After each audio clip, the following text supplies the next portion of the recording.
Сәлем достар! Үздік педагог каналына қош келдіңіздер. Сіздермен бірге Әйгерім Дәулетиярқызы. Сұрақ көп, мақсат дөп. Бүгінгі мақсат адал азаматты тәрбиелеудің жолын қарастыру.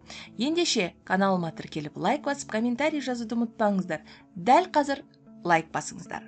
Сонымен адал азаматты қалай тәрбиелейміз? Ол үшін күнделікті төмендегі мына 7 сұрақты қойып отыру керек. Басты шарт күнде осы сұрақты қою керексіз.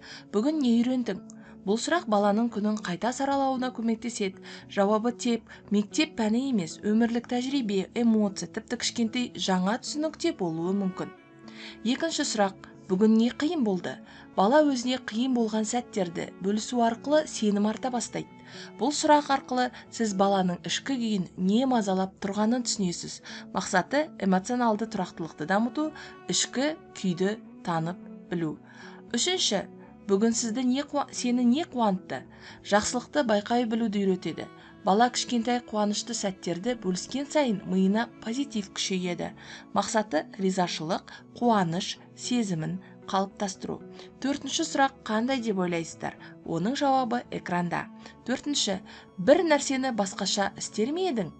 Қандай нәрсені өзгертер едің? Бұл сұрақ балаға өз іс-әрекетіне сырт көзбен қарауға мүмкіндік береді. Қате жіберсе түзету жолын ойластырады.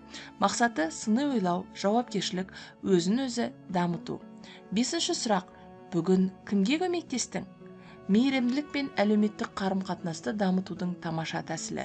Бала, мен пайдалы бола алдым ба деген оймен өмір сүруді үйренеді.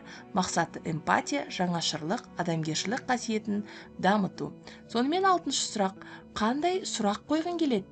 Еркін ойлау мен өзіндік пікірді қалыптастыратын сұрақ. Бұл баланың қызығушылығы, арманы, немесе мазалаған нәрсесі туралы сыр болуы мүмкін. Мақсаты баланы тыңдауға үйрену және ішкі танымын тереңдету. Жетінші сұрақ, ертеңнен не күтесің? Баланы ертеңгі күнге үмітпен қарауға баулайды. Жоспар құрып, алдына кішкентай мақсаттар қоюға үйретеді. Мақсаты мотивация, мақсат қоя білу, болашаққа сенім. Бұл жапондықтардың балаларына қоятын күнделікті 7 сұрағы. Осы сұрақтарды күнде қойып, балаңыздың дамуын бақылап көріңіз. Бір аптадан кейін ақ ойы тереңдеп, жауабы өзгере бастайды. Сақтап қойып, практикада қолданып көріңіз. Сіздерге пайдалы болды деп ойлаймын. Сау болыңыздар, лайкты ұмытпайық.